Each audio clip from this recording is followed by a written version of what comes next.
Very good morning to all of you.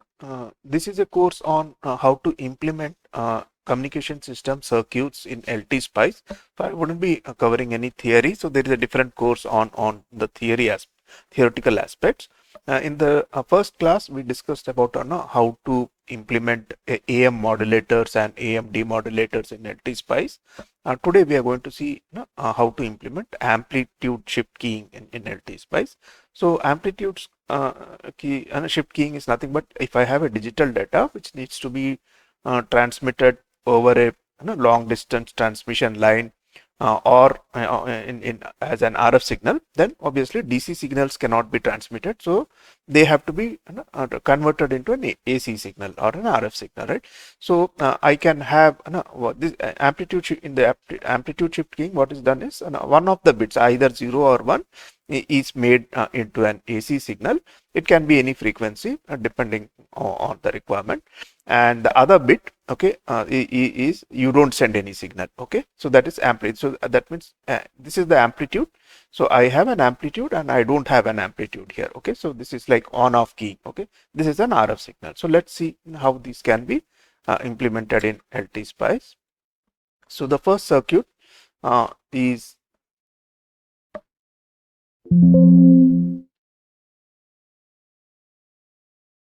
so this is the first circuit. So you see, and this is the digital data. Okay, so there is a pulse waveform. This is a transistor, and an NPN transistor, and this is the signal. This is the AC signal. Okay, I have taken 2 kilohertz signal, and that would be transmitted out here. Okay, now how it works is when you give a digital 0, here the digital 0 is minus 5 volt and the digital 1 is 5 volts. Okay, so when I apply minus 5 volts, then this would be switched off, right? And since a ground is connected here, I have a 0 here, and when I have a digital 1, this transistor gets switched on. Digital 1 represents 5 volt here. This will be switched on, and I have this AC signal coming here. Okay, so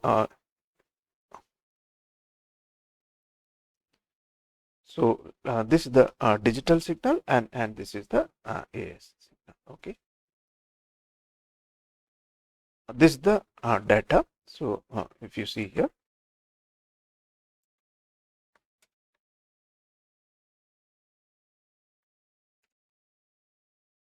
so this is the digital signal, and this is the right? This is the corresponding AC signal. Okay. Now a few things which we need to take care out here in this particular circuit is see, you have to give an minus 5 volt here to ensure that this transistor is switched off, right? So this minus 5 needs to be uh, more negative than the most negative signal which is available here, because this junction, this PN junction, right, this is P and this is N, this needs to be reverse biased, right? So I have this in a 0 and 5, right? 5, this is the max amplitude. So here it has to be minus 5 at least, right? Because this can go up to minus 5, so that this transistor remains switched off, right? Suppose if you see here, instead of an amplitude 5, if I have this large signal here, so I have minus 10 coming here, right, on the N, and this is minus 5 during. So then still this transistor will not get switched off. So if I give a simulation, you can see here, right? So there is a even when the signal is, this is minus 5, but from the top side, this is minus 10 can come here, right? This is sinusoidal signal, so this would fail. So what is important out here is, see, this minus 5, right, which is given here to switched off, that should be lower than the minimum negative signal which is available here, right? So say for example, if I give 4, even 5 is fine, because one threshold, it would be less than one threshold voltage, so I would get a signal fine out here, right? So this is what you have to take care in this particular circuit. So this is the second circuit. Say suppose my digital signal is coming from a microcontroller, which is of the form of 0 to 3.3 volt. Okay, 0 for a digital 0 and 3.3 volt for an high signal. Okay, what if my digital signal is like that, then how do I modify the circuit to still get an ASK? Okay, so it's a simple solution.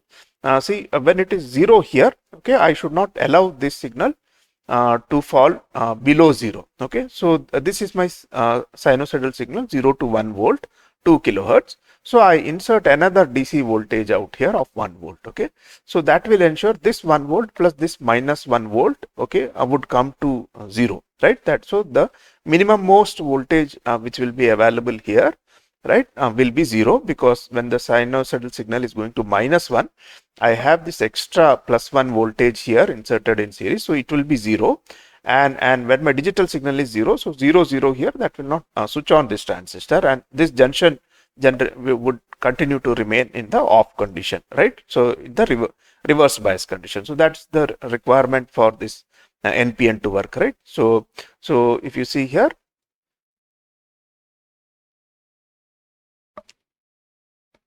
so this is my data. Now the data is 0 to 3.3, and if I see the ASK signal here, so it's working fine, right? So this is the data and this is the signal, right? So in case my digital signal is swinging between 0 to positive value, then I have to ensure that when there is a 0 here, this signal is not coming below 0.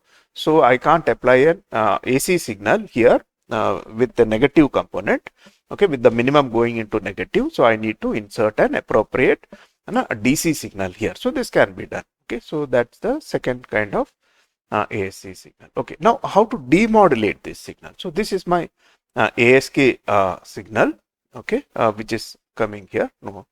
Okay, how to demodulate here? So this is the ASK signal. Okay, so first of all, I have an AC signal here. So let me plot that and then explain. So this is my AC signal. This is my AC signal.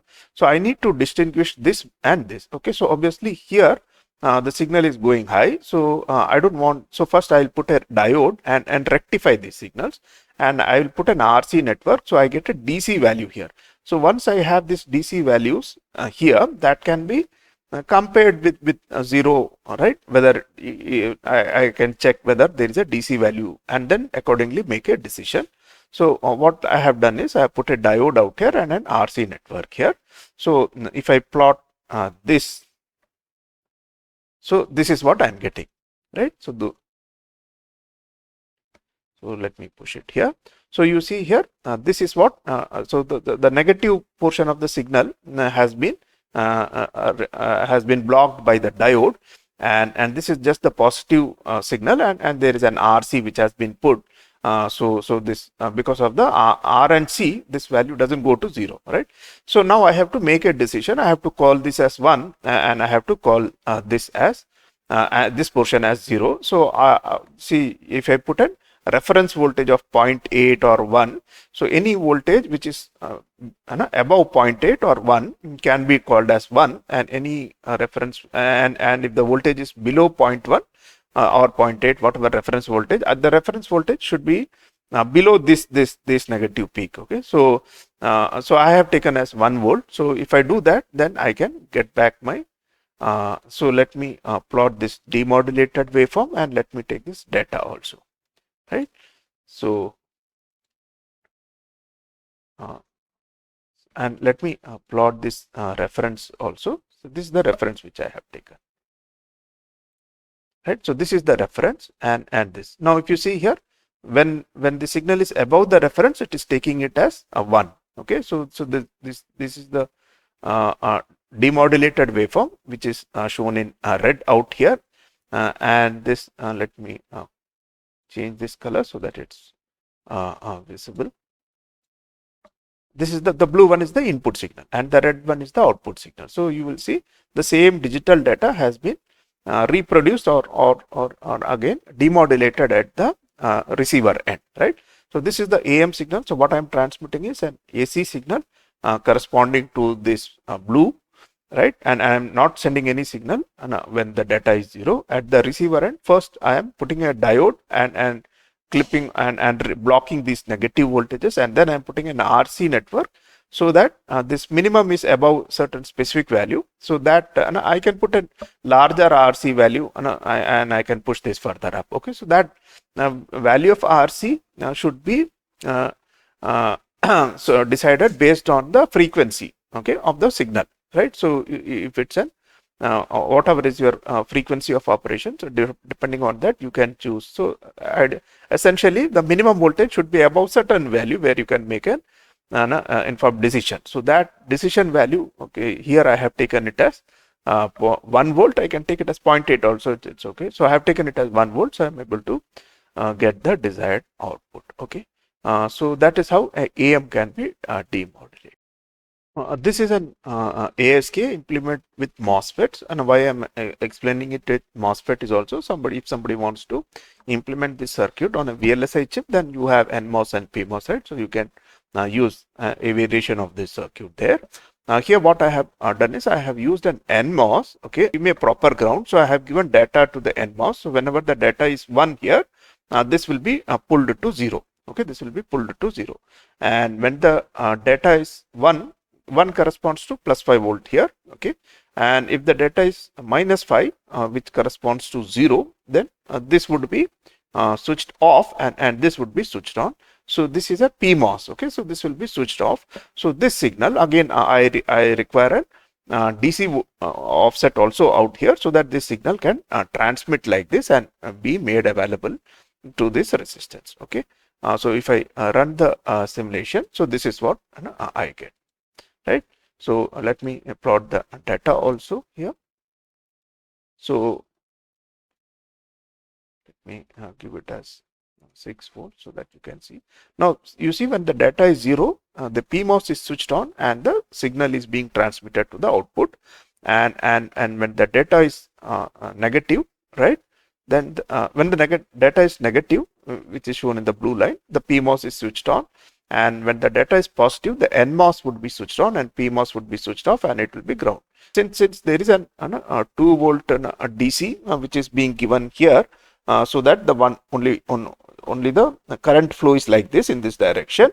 So I have a DC offset. If you see here, the DC 2 volt is there, which may be subsequently removed, right, by using a DC blocking capacitor. So this DC voltage may or may not be okay. So that is how with using MOSFETs we can implement ASK.